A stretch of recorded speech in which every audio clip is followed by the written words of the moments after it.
ఆమె ఒక అక్షరాయుతం. ఆమె అక్షరాలకి గొంతునిచ్చింది, ప్రశ్నించే సాహసాన్నిచ్చింది, మంచి చెడ్డలను విశ్లేషించి విచక్షణ ఇచ్చింది, బెదిరింపులకి భయపడని ధైర్యాన్నిచ్చింది, వెలుగుని ఇష్టపడే స్వేచ్ఛనిచ్చింది, చీకటిని చీల్చే శక్తినిచ్చింది. ఇదే వాళ్లకు అసలు నచ్చలేదు. మత మౌఢ్యాన్ని ప్రశ్నించే ఆ వివేకం వారికి నచ్చలేదు. మనిషిని మనిషిలా చూడండనే హితబోధ అంతకన్నా నచ్చలేదు. గుట్టును రట్టు చేసే ప్రశ్న సహించే స్థితి వారికి లేదు. సత్యానికి కట్టుపడే సాగే ప్రయాణం ఆమోదించలేకపోయారు. అందుకే వారు ఆమెను బెదిరించారు, ఆదరించారు, చంపేస్తానని హెచ్చరించారు. సత్యాన్ని తలచాల్సిన అవసరం కాబట్టి బెదరలేదు Gauri Lankesh. Top the story. ఆమె ఒక అక్షరాయుధం.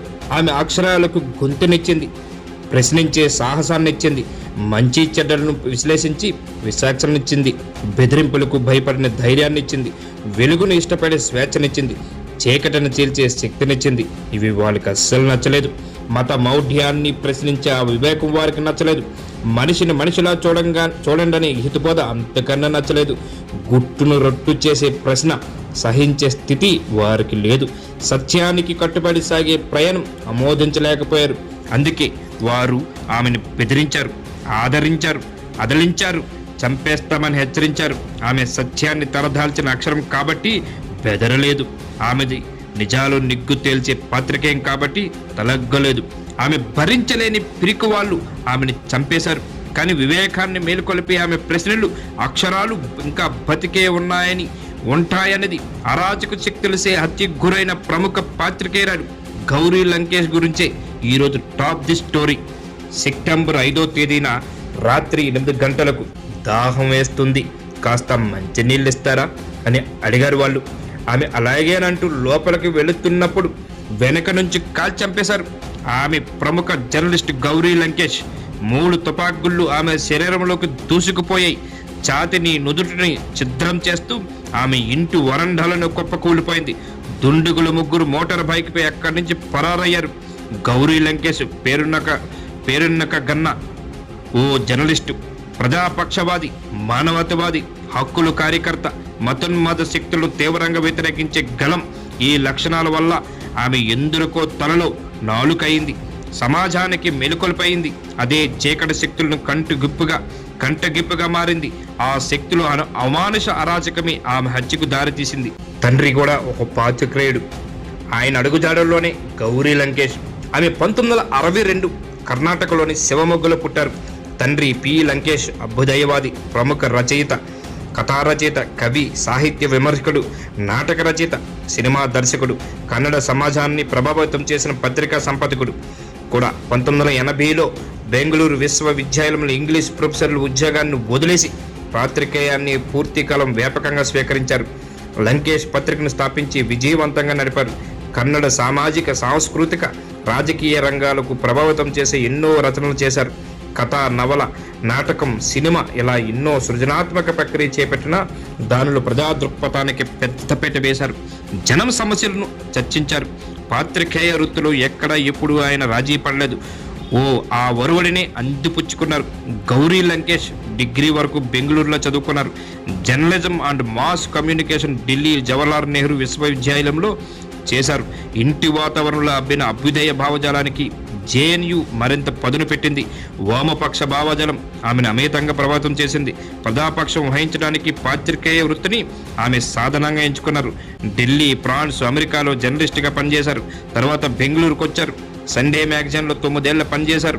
ఈటీవీ ఢిల్లీ బ్యూరో చీఫ్గా కూడా సేవలు అందించారు.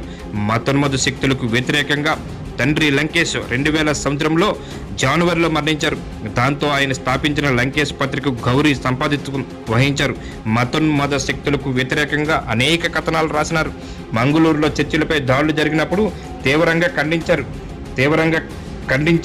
ఎక్కడికక్కడ ఎందుకు, ఏ కారణాలతో దాడులు జరిగాయో, వాటి వెనక ఏ శక్తులు ఉన్నాయో వివరంగా కథనాలకు ప్రచురించారు. అంతేకాదు మతోన్మాదానికి వ్యతిరేకంగా అనేక సభల్లో, ప్రదర్శనలో పాల్గొన్నారు. కోము సౌరస్య వేదిక, మత సామరస్య వేదికను ఏర్పరిచి అందులో చురుగ్గా పనిచేశారు. ఈ కార్యకలాపాలు హిందూ మతోన్మాద శక్తులకు నచ్చలేదు. ఆమెకు వ్యతిరేకంగా ప్రకటనలు ఇచ్చారు, హెచ్చరికలు జారీ చేశారు. తన పేరులోనే మరొక పత్రికని తీసుకొచ్చారు. పత్రికా నిర్వహణకు సంబంధించిన తమ్ముడు ఇంద్రజిత్తో 2001లో విభేదాలు మొదలయ్యాయి. సిద్ధాంతరీత్యా ఆమెతో విభేదించిన ఇంద్రజిత్ పత్రిక మూసివేయాలని వాదనల ముందుకు తెచ్చారు. అప్పుడు ఆయన దానికి పబ్లిషర్గా ఉన్నాడు. తండ్రి ఆలోచనలకు అనుగుణంగా పత్రికను నడపాలనేదే గౌరీ పట్టుదల. కానీ వారి మధ్య సయోధ్య కుదరలేదు. దీంతో ఆమె తన పేరుతోనే 2005లో గౌరీ లంకేష్ పత్రికను ప్రారంభించారు. తర్వాత తన కలాపాలను మరింత విస్తృతం చేశారు. కన్నడ తత్వవేత్త బసవన్న హిందూ మతంలోని వివక్ష తదితర అంశాలపై విభేదించిన అనేక అంశాలను ప్రస్తావిస్తూ వ్యాసాలు రాశారు. ఈ ధోరణి హిందూ మతోన్మాద శక్తులకు ఆగ్రహం కలిగించింది. ఆమెకు వ్యతిరేకంగా ప్రదర్శనలు జరిపారు. సంచలనం కలిగించినటువంటి కథనం తీసుకువచ్చారు.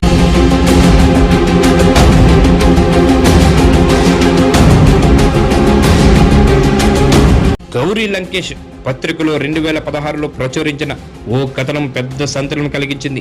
3 బీజేపీ నాయకులు బంగారు వ్యాపారాన్ని మోసగించారన్నది ఆ కథనం. ఆ పార్టీలోని కొంతమంది బంగారు వ్యాపారి ఇచ్చిన సమాచారంతో ఆమె ఆ వార్త రాశారు. దీనిపై బీజేపీ పార్లమెంటు సభ్యుడు ప్రహ్లాద్ జోషి పరువు నష్ట దావా వేశారు.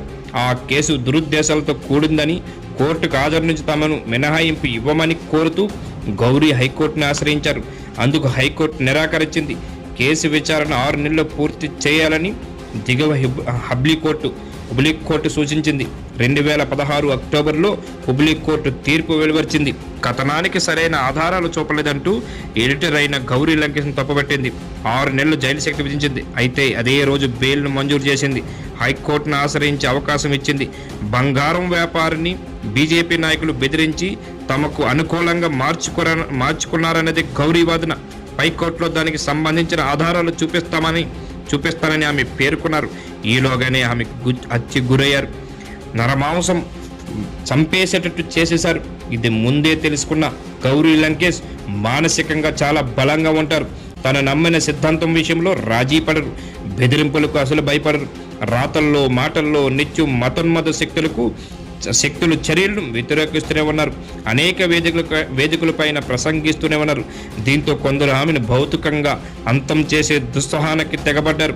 ఇలా జరుగుతుందని తనను వ్యతిరేకించే శక్తులు ఎంతకైనా తెగిస్తాయని ఆమె ముందే ఊహించారు.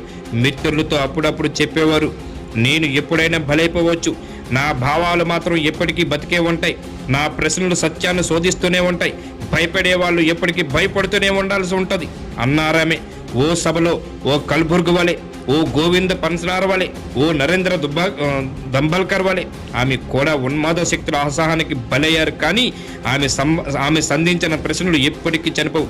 ఆమె అందించే చైతన్యం మరింత ఉవ్వెత్తి ఎగిసిపడుతుంది. ఈరోజు గౌరీ లంకేష్ ఆమె ఒక రాజ్యాంగ విలువల్ని, రాజ్యాంగ బోధనలతోటి రచించి సత్యాన్ని, న్యాయాన్ని, ధర్మాన్ని బతికిద్దామని అది మతోన్మాద శక్తులకి వ్యతిరేకంగా నిజాయితీగా రాసినటువంటి అనేకమైనటువంటి వ్యాసాల్లో ఈరోజు గౌరీ లంకేష్ బలైపోవటం, ఈరోజు రాజ్యాంగంలో తూట్లు పొడిచినట్టని మానసికంగా మనం దేశంలోని ఇట్లాంటి చాలా జరుగుతూనే ఉంటాయనేది ఈరోజు విశ్వాస్ టీవీ టాప్ స్టోరీగా చేసింది. అందరికీ నమస్కారం. ఇది చాలా పెద్ద ఇష్యూ.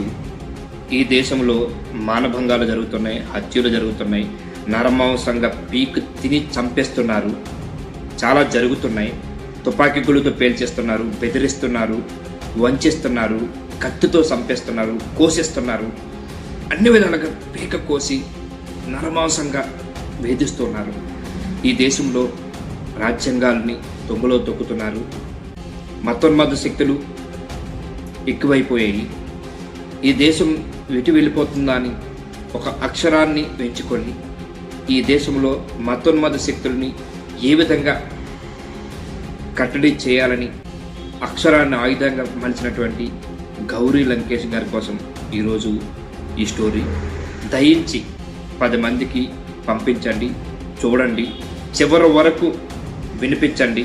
ఇది చాలా ముఖ్యమైనటువంటి ఈరోజు యువకులు ఈరోజు సత్యం అంటే ఏమిటి, నిజాయితీ అంటే ఏంటి, సంకల్పం అంటే ఏంటి, బ్రతుకంటే ఏమిటి నేర్పినటువంటి నిజమైనటువంటి గౌరీ లంకేష్ గారి జీవితం, ఆమె చనిపోయేదాకా ఏం చేసింది ఏంటనేది ఇందులో మొత్తం అన్నీ ఉన్నది.